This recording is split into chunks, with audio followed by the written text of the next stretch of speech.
Today we have the incomparable Niall Griffin, an internationally acclaimed South African-based production designer and theatre maker. Niall has designed a plethora of shows throughout his career: The Buddy Holly Story earlier this year, Same Time Next Year, Dinner with the 42s, the South African premiere of Hedwig and the Angry Inch, Mephisto, Joseph and the Amazing Technicolor Dreamcoat, for which he won the Fleur du Cap for the best costume design, snaps for Niall. 2 UK productions, Little Women and A Man of No Importance, Ultimate Broadway at the opening of the Shanghai Culture Square, and many more. And we're not even breached into his performing career where he performed in the PTP productions of Chess and Hare and many other Bonsais. Niall, this is barely a quarter of your CV. With such a large body of work, where did it all begin? Well, hi. Hi. Where did it all begin? I've had a very interesting journey in the industry. I mean, you know that my brother is a very, very well-known director who directed a lot of the shows in South Africa and has now moved to the UK and sort of a world-renowned producer. And growing up around him, he's much older than me. He's going to kill me for saying that, but he is. Growing up around him, I was immersed in theatre. And because my family grew up in London, my mum always took me to theatre. And it has always been a part of my life. Like, it's always been a thing for me. So I think when I was schooling in South Africa, when we came back from the UK and I was schooling in South Africa, theatre had always become sort of a voice for myself. It became like a safe space for me. Yeah. And I was actually thinking about it when you guys asked me to do this. And I went, it's actually always been that space for me. Even when I was a little one, it was my happy place for my mom to take me to the theatre. And when I was in junior school and high school, and I was always involved in all the shows. And so it was sort of a natural progression, very much to my father and mother's dismay, a natural progression for me to sort of go into the industry. So where did it all begin? To go back to your question, I think very, very early on. If that's some sort of an answer. Oh, so junior school, like you always knew that this is where you'd end up. I mean, if you can see photographs of myself in my mother's house, you can go, theatre child. So what was the moment you knew this was going to be your professional career? So obviously it's always been a safe space for you, but when did you go, okay, I'm going to make this my career? I think sort of going on about or continuing the thought process of what I've sort of just said, going into tertiary education, which is also an interesting journey for me, but going into that, it sort of became part of me in terms of my identity, which is this has been a tumultuous journey for me in itself, but it became clear to me that this was the thing that I was passionate about. This was the thing that gave me drive. This was the thing that I wanted to do. And I think at that age, well, especially my generation, when we came out of school, there was this immense pressure that you had to go to a university and you had to get a degree. And, most of the people that I was in matric with, or grade 12, what the hell they call it these days, it was everyone studied BAs in English because nobody knew what to do with themselves. Yeah. So it was a big swing, as I said, much the dismay of my mom and dad, to go and study this. And I think what was interesting for me is that back then with studying, there was no world. I didn't know that I wanted to design, but thinking about it now, that's kind of weird that I didn't know that, because with all the school plays, with all that sort of stuff, I was forever doing the scenic or the whatever. Yeah. And I'd be like cast in a good role in the show, but I was never available for the rehearsal because I was covered in paint in a corner somewhere making a piece of scenery. So I really should have known, but I didn't. And then starting the tertiary education program, I sort of realized that this really was what I wanted to do. This really was something that I was so unbelievably passionate about. And I wasn't sure how I was going to carve out a career as a professional creative, for lack of a better term. But I knew with those that were around me when we left school, in terms of what do we do with our lives, I knew that this was something that I loved. This was something that I wanted to do when so many of the people around me had no clue what they wanted to do with their lives. Yeah. I now regret it because the people with BAs and Englishes have like fancy house Englishes. Did you hear that? Englishes. This is clearly, I did not get a BA in English. Englishes. It's a real term. Look it up. Those people are married with, lovely 4x4s and fancy people in nice houses, and I'm sitting here going, hey, Theodora. But, Yes, I know. yeah. I know. And what was your first job out of tertiary education? Out of tertiary education, that's a whole other conversation. What was my first job? I started as a performer, as you know. Mm-hmm. My first job ever was with the late Roy Sargent. It was a Greek tragedy, Oedipus Rex. Yes, I was a theatre actor. And we did a we did Oedipus Rex, classical Greek tragedy at Kirstenbosch. Yes, which was... Paid to see that. I mean, the audience, they paid and they got a show like you've never... I was set on fire. We all got tummy bugs and were having things in costumes. It was an interesting time to arrive. It was the Wild West out in Kirstenbosch. It was an interesting experience, but an amazing experience. Cool. So then how did you transition into designing shows from being a performer? Actually, interestingly, when I started my tertiary education at DCT, I never finished there. Yeah. I started doing theatre making at DCT. And Chris Weir's wife, I helped on a show for her. And I'll never forget this. It sort of burnt into my memory. I was sitting at UCT in the arena studio underneath the raked seating, gluing weird shoe accessories and glasses together and going to show director and see what you want. And I don't even know when I was going with this. What did you ask me? How did you transition from being... Oh, yes. And I was so excited about all of it. Yeah. Sort of like brought back all that thing of me at school, like doing all the designy things. And I went to go and show her, and she looked up at me at one point and she went, this is really what you should be doing. And I'll never forget that moment because I went, yeah, but why didn't somebody tell me until I spent 2 years trying to become an actor, but now I should really be designing things. And then it sank in with me then that actually this is something I have been doing. It just hasn't been my focus. I know what you mean. So you've always been doing it, and it's just like that was the moment where you were like, okay, I'm going to switch focus to this. Yeah. And then it was an interesting process going into the industry because I carried on performing professionally in the industry. It was it's something I loved to do, and I was very lucky back then because the musical theatre industry was relatively new-ish in terms of the commercial world and the birth of the Bonsais and all that sort of stuff. So I was able to work, and it sort of kept money coming in, and it was fun at that age. But I knew already that design was something I wanted to go into. It was just very, very hard to get into that process. Sort of the old guard, it's a problematic term. I'm going to get shot for that one. But the old generation was, let's put it this way, it was very hard to get your foot through the door. And there was a sort of, I'm going to use the term again, an old guard that held very closely onto that industry. So it was really, really hard to get my foot through the door. But yeah, the foot has gotten through the door. Yeah, tell us, how did the foot get through the door? What was the first step? What was the job, the opportunity that led you here? Listen, I think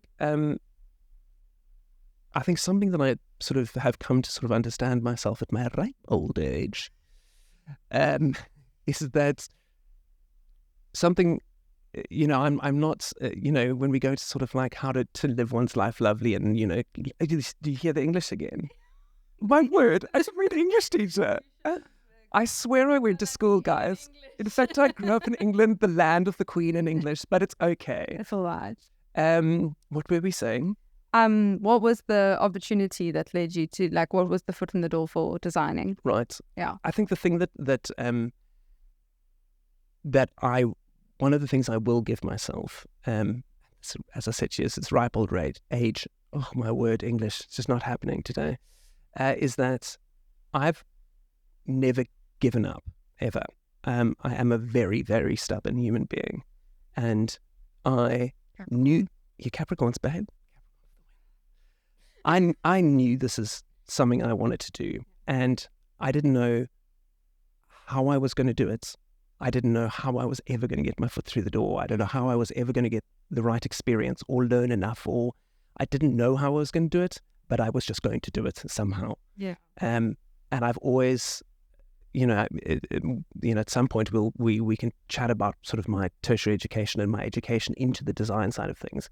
But it baptism by fire, that is my career. Yeah. Baptism by fire. How do you throw yourself into the deep end, not knowing how on earth you're going to do this, but you do somehow. Say yes and figure it out. Figure it out later. Exactly. Okay, I want to ask you a bit about your creative identity and how you developed that. Oh. Like, what inspires you? You know, how did you create your creative voice in this industry? It's a very big question. It's very deep. Yeah, well, I want to know. They want to know. Okay, you know. Okay. How am I still developing? I'll put it that way. Yes, I'm still developing. I don't think we ever stop learning, and we ever stop growing. Yeah. I think it's a really hard question to answer, because I think as we grow as human beings and we grow as artists, we go through things in life. And I think this actually comes to a point that I was chatting to somebody yesterday about this. How do you separate the artist from art, or so from your personal life? How do you separate the two? And to go on to that point, I know I'm veering here, sorry, but I think what's so hard with that context is we need to, as artists, to be felt by an audience out there, to have integrity with what we do. It's a very vulnerable experience. We have to put ourselves out there. Yeah. If we aren't engaging with that subject matter on a really emotional level, it's never going to read to the audience properly. So it's really hard to separate yourself as an artist, because you go, this is my work and this is who I am. Well, your work is you, and like the depth of you, it's very difficult. So I don't know how you do that. I don't know how you separate what you do and who you are as an artist. I'm not sure how you do. If anyone comes up with the answer, I can give you myself a number. Please let me know, because my therapist would pay good money for that answer. To veer back to your earlier question, what was your earlier question? Your creative voice. How do you find your creative identity? So I think it took me a long time through the industry of trying to figure out how I make a stamp, how I show people what I'm capable of, and it started, which I think is a natural progression for everyone, of going, let me show you I can do what others are doing, which is how it started. And I don't think there's anything wrong with that. I think that's how a lot of people engage with the industry initially. And it's sort of veered now into me going, as hard as this is and as vulnerable as it is, I will put out there how I see something as a designer. And I just have to hope and pray that if I do it with the best intentions in the world, with integrity in mind, that will resonate with people. And I have to trust that. It's absolutely terrifying to this day. So many people have, said to me, even, Lambda students and all sorts of people have said to me, you always look like you're so confident. I was like, I mean, to this day, I can't sit in an opening night. I mean, I was forced to sit in the opening night of Buddy and watch the show, and I wanted to die quietly. I wanted the opera house seats to eat me alive. Because, I struggle with it as an artist. I struggle to sit there and hope and pray that this is going to resonate with people, that this is going to work. Well, that makes sense to me, because when I look at your work, I can see so much of you, so I'm not surprised that's the reaction you have when you're sitting watching, because I suppose if you were putting out like a generic kind of thing out there, you would feel nothing. So that feeling, it just shows how much of yourself you are injecting into your work, and that's that's beautiful, I think. So I think it's a good reaction. I hope so. I mean, I hope that reads with people. So in terms of creating an identity, I don't know. It sounds very finite. It sounds very sort of driven. I don't know. I think I've sort of been going through this thing at the moment with two things. Now I'm getting very deep. Are you ready? Yeah, I'm ready. I'm ready for this. So something can be two things at once, like a yin and yang, right? So I've sort of, as an artist, been trying to find this balance with myself of going, I can be this and at the same time be this. I can be an absolute mess and I can be confident at the same time. And I think that's really important for artists at the moment. And I think it's really important. I think, as a young artist going into the industry, I sat there watching people above me going, how do they do this? Mm-hmm. How do they achieve this? How do they just know, like watching designers above me, how do they know that fabric or that color or that texture works? Yeah. And I'm here to tell you that we don't. Yeah. We just, through experience, we start to learn what works and what doesn't. But still to this day, I don't know. Yeah. If somebody asked me, how did you come up with that? I'll be like, I don't know. It came to me and I'm throwing things at the stage and hoping for the best. Yeah. I don't know. It's like, it was this moment. So, we're on the same creative team at the moment. And it's my first time being on the creative team. And when you were doing the design presentation and I saw you nervous and shaking, I was like, oh my word, like he's just so creative. He's just as nervous as me. Like it's not like I'm this newbie and I don't know anything. Like I saw like how you were feeling. I was like, we all feel exactly the same way, putting our hearts and our minds, in front of everyone else. And I don't know, when I saw that, I was like, okay, cool. There's as much heart in it, even when you've done it a million times versus your first time. So yeah, I completely get what you're saying, because I had that little experience with you. Yeah, and I think like as designers, the weird thing with design is when you are on a floor as a director, or when you're on the floor as a musical director or a choreographer, you're working in conjunction with people. With design, it's me and my desk and my drawing for a while, and my French bulldog farting in the corner. Shout out Sebastian. Shout out, hey Sebastian. So it when you saw those nerves with me, it was because I've been sitting with this visual for so long, and I'm hoping and praying that this room full of people that now has to activate this show will love it as much as I do, or will appreciate it for what I'm trying to, how I see this piece. And those nerves never go away, ever. Hate to tell you. I know. Welcome. When I saw that, I was like, I don't think it gets better. No, I don't think it does. Oh, amazing. What is some of your proudest moments in your career?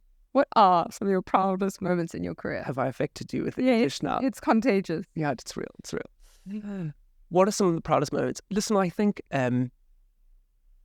I've come a long journey. I mean, I have a feeling we're going to talk about mental health, because I feel like that's something everyone's talking about at the moment, and very rightly so. But living with anxiety, I think a lot of my career, I've sort of been robbed of the joy of an experience, because I've been so wrought with anxiety and nerves and all that sort of stuff, that I've been robbed of the joy of seeing those moments. But now looking back, there's not a singular show for me that is the thing that I'm most proud of. Like, if you had to ask me, what are you most proud of, as you just have, of yourself in your career or the industry? For me, it's never having given up. Like, just continually doing what I believed in, what made me happy, and trying my absolute best, and failing miserably sometimes. There's some shows that I look back on now. My dear friend Georgia has been begging me to make a website for the last 400 years, and I'm eventually starting to look at it, and I look back on some of my old work and I say, what were you thinking? What possessed you to do this? Like, it's really, really bad, Neil. But in the bigger picture, I can sit back and go, I never gave up. Yeah. Like, I just went, I'm going to try this. I'm probably going to fail miserably, but I'm going to learn something from it, and next time that thing will be better. And having sat back now, I mean, I've looked at some of the things that I've done. I mean, you mentioned Ultimate Broadway, which is this huge show that was created for the opening of the Shanghai Culture Square that we did 3 seasons of. Massive, and 4 huge world musical theatre celebrities, 2 from Broadway, 2 from the West End, a huge West End ensemble, Shanghai ensemble, 40-piece orchestra. I mean, massive show. Yeah. Choreographed by Ashley Wallen. I'm sorry, Ashley Wallen, who is Kylie Minogue's choreographer, and he choreographed The Greatest Showman, and that's Ashley's work. And I was working with all these people, and I had such imposter syndrome, because I was like, what am I doing here? How am I wardrobing these people? Like, these people be famous, honey. Like, how is this happening? And in that moment, I was just like, oh God, fix the zip, fix the hem, make the thing sparkly, pray for the best, just get on that plane, pack your bag, get on the plane, fly home, and just hope everything goes okay. And now I can stand back from it and go, what? How did you do that? Like, how did that happen? So I have to be proud of myself for never giving up, never being I was shitting myself. Can I say shitting myself on this thing? Yeah. Okay. And I was absolutely shitting myself on whether I would ever be able to do that. But somehow I got through it because I just refused to give up. Power. Yeah, it's amazing. Would you say that, like, okay, let me rephrase this. Let me say, a lot of people struggle with anxiety in the industry. What advice would you say to those people who are struggling with anxiety, and especially when it comes to feeling the joy of your wins? Because it's something I've experienced as well. Like, unlike you feeling imposter syndrome, you're feeling all these multiple things. Like, what advice would you give people to actually let themselves feel the joy of the moment? That is a really hard question, because I struggle with that a lot, as I mentioned earlier. And I'm like literally currently at the stage in my career working through how one deals with that.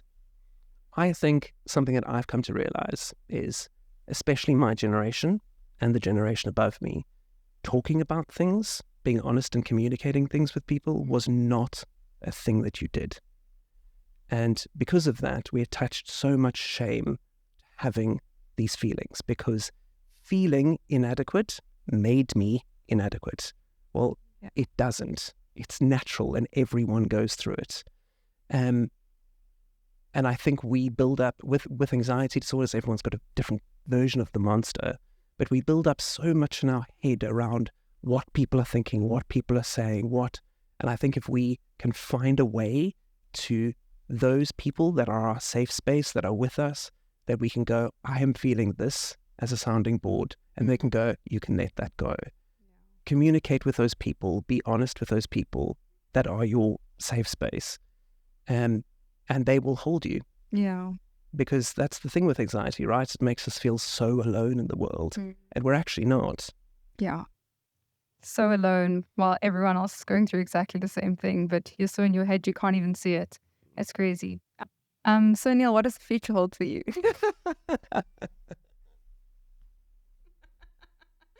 Well, what? Oh, sorry, it was your face. It was funny. It was amusing. It was all things delicious. Are we going? Yes. Are we going with this question? Okay. Yeah. What does the future hold for me? Yeah. Well, I'm designing Spring Awakening. That's cool. I know, right? Oh, it's an amazing show with this incredible choreographic team. Amazing. Very excited to be working with you. I'm so excited to see it as well. It's going to be beautiful. I hope so. It will be. Choreography will be beautiful, guys. Oh my God. So God. Yeah. So many things. So many hand movements. I don't know how they're doing what they're doing. So yes, so Spring Awakening, which I'm really excited about. It is, I've been dying my whole career to work with Sylvain. So I'm so excited to be working on the project with her. So that's my immediate future. Awesome. Amazing. Well, thanks so much, Niall. Now we're going to have another conversation, but for the viewers, come back next week to find out more about Niall as the professional. Okay. There were viewers. Bye. Okay, you get paid from there.